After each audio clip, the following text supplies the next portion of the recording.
कई बार कहा है, आपको आज फिर कहते हैं, शिव मंदिर में जाकर गलती मत करना। कोई भी सामग्री आप भगवान शंकर को अगर समर्पित कर रहे हैं, जैसे केला ले गए, पपीता ले गए, या कोई आप खाने का सामान ले गए, या कोई वस्तु या दिया बत्ती ले गए, कभी भी ध्यान रखना जलाधारी के ऊपर वो केला या फल या सेव फल या नारियल या जो भी सामान है वो जलाधारी पर कभी मत रखना। क्यों?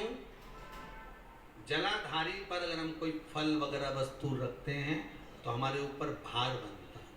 भार मतलब जैसे कोई कार्य करने के लिए जा रहे हो और वो कार्य अटक जाए, वो होगा नहीं, मतलब समझ लेना कि तुमने जरूर जलाधारी पर कहीं केला रख दिया होगा, कोई फल रख दिया होगा, कोई सामान रख दिया होगा।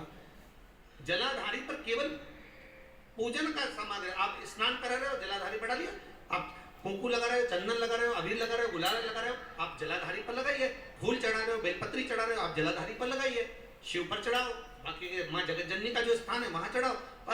और एक बात और ध्यान रखना, जलाधारी पर भूल से भी कई माताएं दिया जलाकर रख देती है, समझ लेना वो अपने भाग्य पर अंधेरा करने के लिए उस दिए को लगा रही। बहुत बहुत गलत बात है।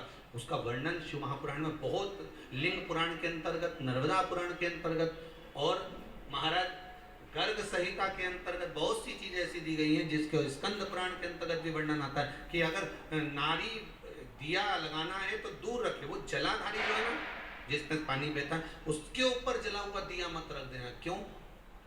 कहते हैं उसके घर के बेटे बेटी बहू पोता पोती कभी भी उसे सुख प्रदान नहीं कर सकते। उसके घर में हमेशा क्लेश रहेगा, चिड़चिड़ प्रवृत्ति रहेगी, युद्ध लड़ाई झगड़ा ये सब पारिवारिक चलता रहेगा, या देवर जेठ जेठानी का भी झगड़ा चलता रहेगा, पर वो सुख का भान नहीं कर सकती। अगर दिया जलाधारी पर रख दिया तो,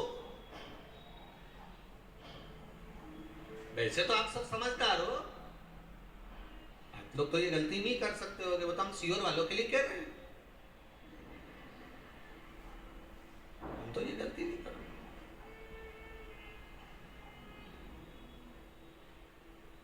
दिया रखना है, दूर रखो। अगर आपको कोई वस्तु रखना है, दूर रखो। केला रखना है, फल रखना है, कोई वस्तु अगर आपको रखना है तो थोड़ा सा दूरी बनाकर रखें। हाँ, फूल चढ़ाना है आप चढ़ाओ, आप जल चढ़ा